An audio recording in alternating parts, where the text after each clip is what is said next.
que les semis sont complètement développés, ils doivent être replantés dans le champ. Il est important d'optimiser cette étape afin de réduire les pertes de plantes. Voici à quoi devrait ressembler une plante au repiquage. Bien développée, avec une belle couleur verte, avec un système racinaire dense. Le bulbe à la racine doit avoir la taille d'une arachide.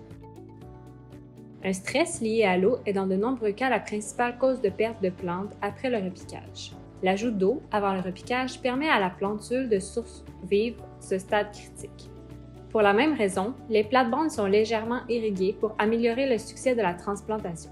Cependant, assurez-vous qu'elles ne sont pas trempées car cela pourrait entraver la transplantation et risquerait de compacter le sol en marchant dessus.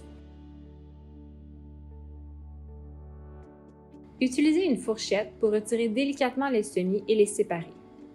Une dernière vérification peut être effectuée si les racines semblent saines et bien développées.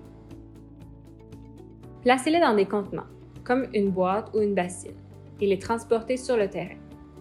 Si pratique, coupez les feuilles à moitié. La distance de plantaison sera ajoutée aux préférences du marché selon les bulbes désirés. Petit, moyen ou gros, et la variété plantée. Préparez les rangs et les trous pour le repiquage.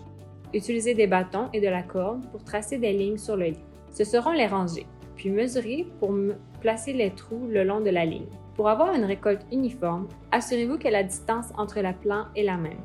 Pour cela, utilisez un bâton de mesure et après avoir marqué les positions, faites des trous là où les plantes doivent être plantées. Placez la plante dans le trou, ni trop profond ni trop peu profond. Puis couvrez le trou avec de la terre et appuyez pour mettre en place. Une fois le repiquage terminé, il est important d'irriguer le champ pour faire pousser les plantes.